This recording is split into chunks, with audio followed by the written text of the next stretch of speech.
Olá, cinéfilos! Eu sou Márcio Salem, crítico de cinema, para falar com vocês sobre Homem-Aranha Sem Volta para Casa. O filme que fecha essa trilogia de histórias estreladas pelo Tom Holland, desde que o Homem de Ferro o buscou lá no Queens para participar da Guerra Civil.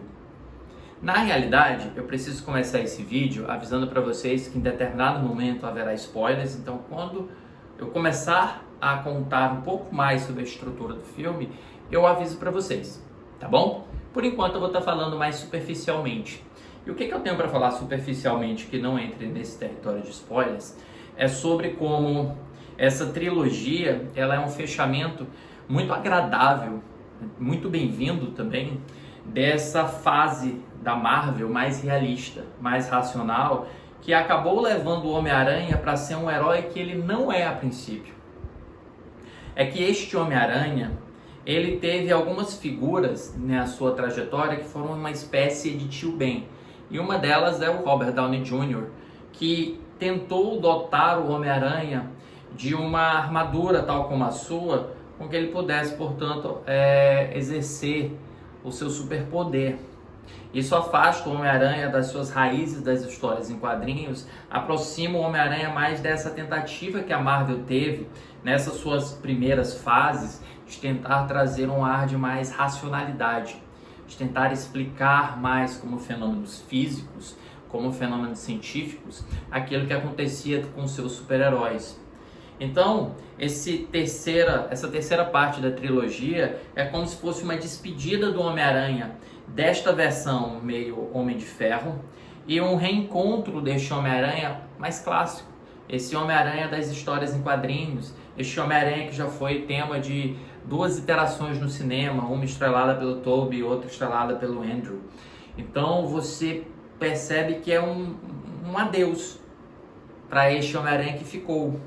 Ao mesmo tempo você tem um filme, aqui eu não acho que sejam spoilers, porque, bem, se você está preparado para assistir o filme, você já viu os trailers e você já viu o pôster do filme, então você sabe que o filme ele inicia quando Peter, logo depois de ter sua identidade revelada, e o anonimato é algo que sempre foi muito importante para o Homem-Aranha, ele termina por colocar em risco o destino e o futuro dos seus amigos e da sua família.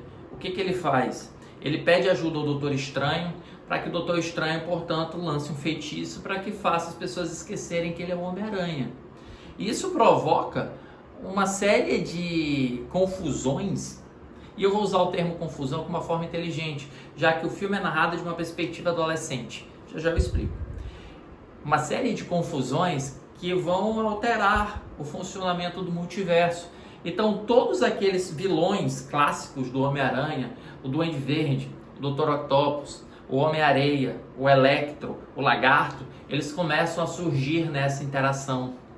Então, começam a trazer para essa realidade em que o Tom Holland é o Homem-Aranha, novos desafios. E aí, o grande dilema do filme é: o Peter Parker queria não ser reconhecido como Homem-Aranha. E a primeira coisa que todos estes vilões fazem quando olham o Tom Holland é dizer: você não é o Homem-Aranha. Você não é Peter Parker. Porque ele é radicalmente diferente das versões que eles conheceram e contra os quais lutaram. Então você já tem esse elemento de identidade, de personalidade, que está muito associado com a trajetória do Homem de Ferro no cinema.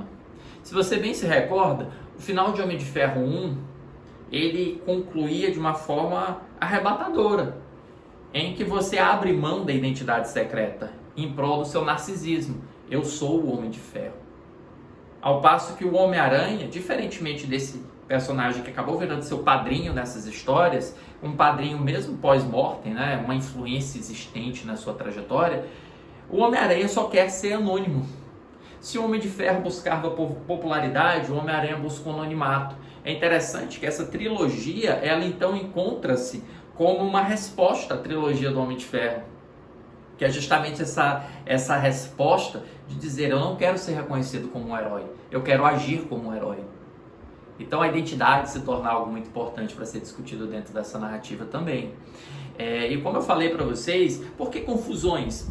Porque eu acho interessante que o Homem-Aranha do Tom Holland, ele tem 17 anos. E o roteiro, ele utiliza a imaturidade do personagem como uma desculpa, mas também como um artifício para que ele possa introduzir alguns momentos mais bobos. Mas veja, eles não são necessariamente bobos de um sentido negativo. Eles são bobos porque refletem a identidade e a maturidade de um adolescente que está amadurecendo durante o filme. Então esse Homem-Aranha Sem Volta para Casa, na realidade, é um grande coming of age. É um grande drama de amadurecimento em que um jovem é obrigado a se tornar adulto. Ele é obrigado a reconhecer que ele não tomou as melhores decisões. Ele poderia ter ligado para a universidade para pedir para que seus amigos fossem aprovados no MIT, em vez de pedir ajuda para o Doutor Estranho. Ele poderia ter pensado 2 vezes. E essa mesma imaturidade é o que leva o Homem-Aranha a ter essa bondade no coração, essa inocência de tentar curar os supervilões, tentar curar o Dr. Octopus, que, se vocês bem se recordam, o chip com que ele deveria controlar os tentáculos, ele havia sido queimado, e os tentáculos que controlam ele. Então ele precisa curar. E como que cura o Dr. Octopus? É criando um novo chip. Curar o Norman Osborn, curar o Electro. E essa ideia de cura, ela vai totalmente de encontro a como o Doutor Estranho vê as coisas. O Doutor Estranho é adulto. Ele vê as coisas de uma forma mais cínica. O Homem-Aranha vê as coisas de uma forma mais ingênua. É como se você trouxesse aquela ingenuidade dos quadrinhos para dentro do cinema do Homem-Aranha.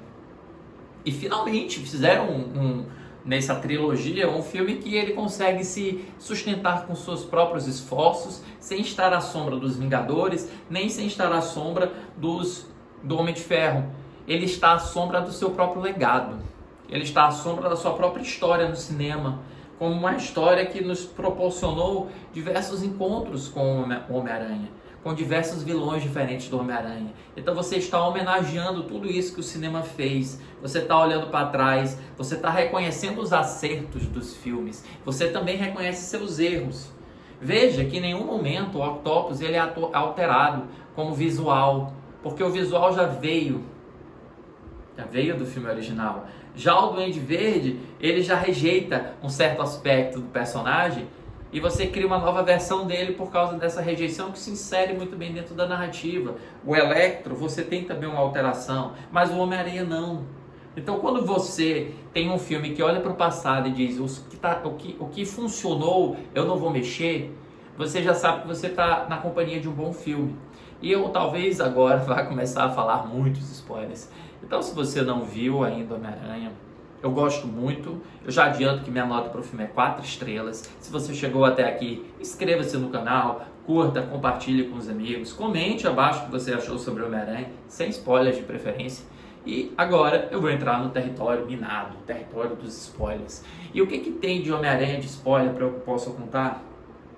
É como ele traz esses outros Homem-Aranhas de outras realidades, o Tobey e o Andrew, e como estes 3, eles se articulam não apenas dentro da ideia da comédia, então eles funcionam muito bem uns com os outros, porque eles têm essa oportunidade para brincar consigo, como é o caso do problema da coluna do Tobey Maguire, que foi o motivo pelo qual ele quase foi demitido da franquia, ou resgatar o momento mais trágico de sua existência, que é o caso da morte da Gwen Stacy em o espetacular Homem-Aranha 2. E a oportunidade para que ele possa redimir-se da morte dela, só que de uma outra forma. Com esse Homem-Aranha, além de você ter essa componente nostálgica, essa componente da coesão desses mundos e trazê-los como se fossem um, você tem também momentos que eles marcam a história, porque você nunca tinha visto até então 3 Homem-Aranha juntos. Você nunca tinha visto até então essa articulação entre eles, que lembra um pouco aquele meme divertido, mas acerta muito no tom da comédia. E você tem esse resgate da ingenuidade, você tem essa ressignificação do famoso lema dele, com grandes poderes vem grandes responsabilidades, dentro de uma narrativa que funciona muito bem. Poderia funcionar melhor, talvez como ele organize os seus vilões, sobretudo na cena final, em que parece que os vilões vão em um de cada vez, ou 2 a 2, não atacam conjuntamente. Não é algo muito bem pensado. acaba sendo algo muito... Nós temos que curar um a um, então vamos curar um a um. Não funciona assim tão bem quanto poderia funcionar. E você tem um outro aspecto dentro da narrativa que me desapontou um pouco, que talvez seja essa maneira com que você revisita o passado, mas você foge da pergunta principal. Como é que o Duende Verde está vivo? Como é que o Octopus está vivo? Como é que esses personagens que já haviam sido sacrificados nos filmes originais dos outros Homem-Aranhas estão ali, enfrentando Peter Parker, enfrentando Tom Holland? É difícil a gente aceitar esse momento, porque é quando o Homem-Aranha ele vê que não tem como. Ele não tem como responder. Então ele meio que se esquiva. Ele se esquiva e ele foge da racionalidade. A racionalidade que a Marvel criou para si virou uma grande armadilha. Porque se antes você podia dizer que em Thor, que toda magia, tudo que você não conhece como ciência parece magia, você agora não tem mais como explicar. São multiversos, são feiticeiros, são demônios que em breve aparecerão no cinema da Marvel, celestiais, enfim, toda sorte de elementos que você retorna à fantasia, retorna àquela suspensão de descrença típica da fantasia, ou você se afunda no realismo, em buscar uma explicação racional e realista para tentar justificar isso. Então o Homem-Aranha Sem Volta para Casa, além de ele ser um fechamento apropriado para essa trajetória do personagem, esse Peter Parker, que diferente do Homem de Ferro que o apadrinhou, busca o anonimato, busca o apagamento de sua identidade e não o narcisismo de sair gritando a plenos pulmões, eu sou o Homem de Ferro. Esse Homem-Aranha que enfrenta, que aprende como um jovem a enxergar o inimigo, a enxergar esses homens, esses adversários que ele luta, como pessoas que sofreram acidentes, que foram mal guiados, que não foram personagens que puderam exercer aquilo de melhor que eles tinham valor, mas esse valor foi levado por um caminho errado. Ele reconhece isso, ele tem uma mensagem muito bonita de não punitivismo, de ressocialização desses inimigos. E ele fecha-se muito bem dentro do universo Marvel, de forma que se você quisesse hoje, o Homem-Aranha já poderia ter se despedido do universo Marvel. Ele pode existir apenas na Sony, se quiser. Então é um filme que funciona de muitas formas. E talvez ele abra um caminho para que a Marvel se retorne, o gênero de super-herói retorne, portanto, para esse mundo da fantasia, esse mundo da inocência, esse mundo da ingenuidade que marcou as primeiras vezes que vimos o Tobey Maguire se balançar pelos prédios de Nova York. Como eu falei para vocês, eu dou 4 estrelas para Homem-Aranha 3 Sem Volta para Casa. A gente se vê numa próxima. Tchau!